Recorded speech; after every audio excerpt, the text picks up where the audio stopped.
Assalamualaikum warahmatullahi wabarakatuh. Salam Bapak Ibu Guru hebat. Perkenalkan, saya Troy Alfianus Nakadama, calon guru penggerak Angkatan 11 Kabupaten Banyuasin. Dalam video ini, saya akan menyampaikan koneksi antar materi, kesimpulan, dan refleksi modul 1.1. Menurut Ki Hajar Dewantara, pendidikan bertujuan untuk menuntun segala kodrat yang ada pada anak-anak agar mereka dapat mencapai keselamatan dan kebahagiaan yang setinggi-tingginya, baik sebagai manusia maupun sebagai anggota masyarakat. Seorang pendidik hanya dapat menuntun tumbuh atau hidupnya kekuatan kodrat yang ada pada anak-anak. Pemikiran anak berhubungan dengan kodrat alam dan kodrat zaman. Ki Hajar Dewantara mengingatkan para pendidik untuk tetap terbuka dalam mengikuti perkembangan zaman yang ada. Namun tidak semua yang baru itu baik, jadi perlu diselaraskan dulu. Indonesia juga memiliki potensi-potensi kultural yang dapat dijadikan sebagai sumber belajar. Ki Hajar Dewantara menjelaskan bahwa dasar pendidikan anak berhubungan dengan kodrat alam dan kodrat zaman. Kodrat alam berkaitan dengan sifat dan bentuk lingkungan di mana anak berada, sedangkan kodrat zaman berkaitan dengan isi dan irama. Artinya bahwa setiap anak sudah membawa sifat dan karakternya masing-masing. Jadi, sebagai guru, kita tidak dapat menghapus sifat-sifat dasar tersebut. Yang bisa dilakukan adalah menunjukkan dan membimbing mereka agar muncul sifat-sifat baiknya, sehingga menutupi dan mengaburkan sifat-sifat jeleknya. Permainan anak adalah pendidikan. Dalam pembelajaran di kelas, hendaknya kita juga harus memperhatikan kodrat anak yang masih suka bermain. Lihatlah, ketika anak-anak sedang bermain, pasti yang mereka rasakan adalah kegembiraan dan membuat suatu kesan yang membekas di hati dan pikirannya. Hendaknya guru juga memasukkan unsur permainan dalam pembelajaran agar murid senang dan tidak mudah bosan.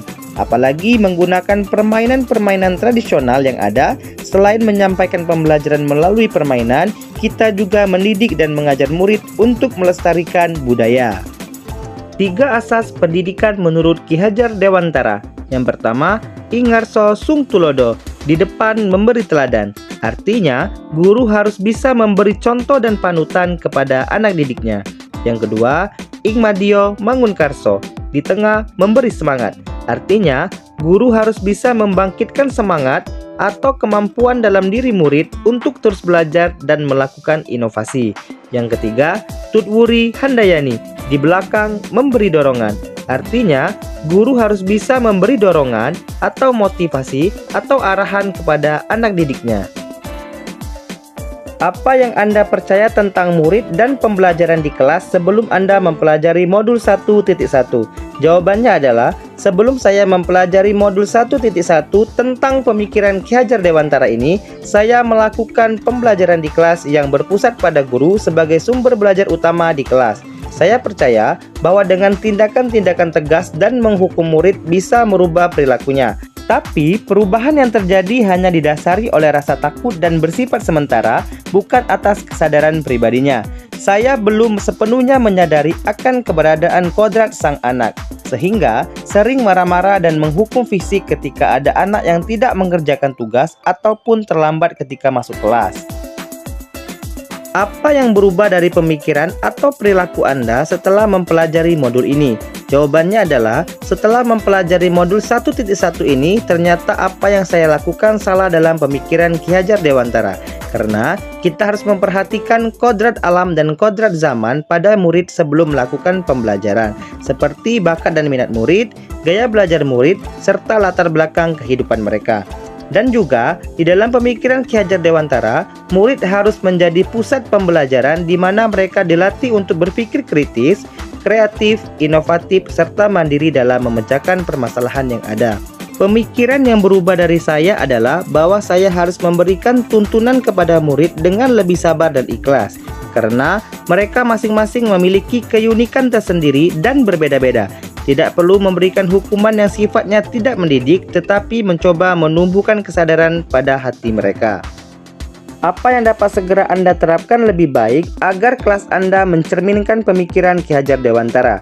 Jawabannya adalah, Yang segera bisa saya lakukan adalah saya akan mencoba melihat kodrat alam yang dimiliki oleh murid saya terlebih dahulu, serta berusaha untuk mengidentifikasi lebih mendalam bakat dan minat murid sebelum melaksanakan proses pembelajaran di kelas. Saya akan berusaha untuk menciptakan suasana belajar yang nyaman bagi murid dan berusaha untuk menumbuhkan kesadaran di dalam hati murid ketika mereka berbuat salah tanpa menghukum fisik mereka, serta mencoba mengikuti perkembangan zaman, baik itu dalam bidang teknologi maupun model pembelajaran saat ini, sehingga mereka tertarik untuk mengikuti pembelajaran di kelas.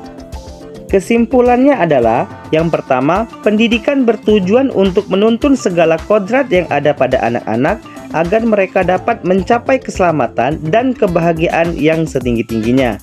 Yang kedua, seorang pendidik harus bisa memberikan kebebasan kepada anak untuk mengembangkan ide, berpikir kreatif, mengembangkan bakat atau minat anak. Yang ketiga, dasar pendidikan anak berhubungan dengan kodrat alam dan kodrat zaman. Kodrat alam berkaitan dengan sifat dan bentuk lingkungan di mana mereka berada, sedangkan kodrat zaman berkaitan dengan isi dan irama. Yang keempat, dalam pembelajaran di kelas, hendaknya kita juga harus memperhatikan kodrat anak yang masih suka bermain, karena permainan itu adalah bagian dari pendidikan. Yang kelima, guru harus menghormati dan memperlakukan anak dengan sebaik-baiknya sesuai dengan kodratnya, melayani mereka dengan setulus hati, memberikan teladan atau ing ngarso sung tulodo, membangun semangat atau ing madio mangun karso, dan memberi dorongan atau tutwuri handayani bagi tumbuh kembang anak. Demikian penyampaian koneksi antar materi, kesimpulan, dan refleksi. Saya Troy Alfianus Nakadama mengucapkan terima kasih dan saya akhiri. Wassalamualaikum warahmatullahi wabarakatuh.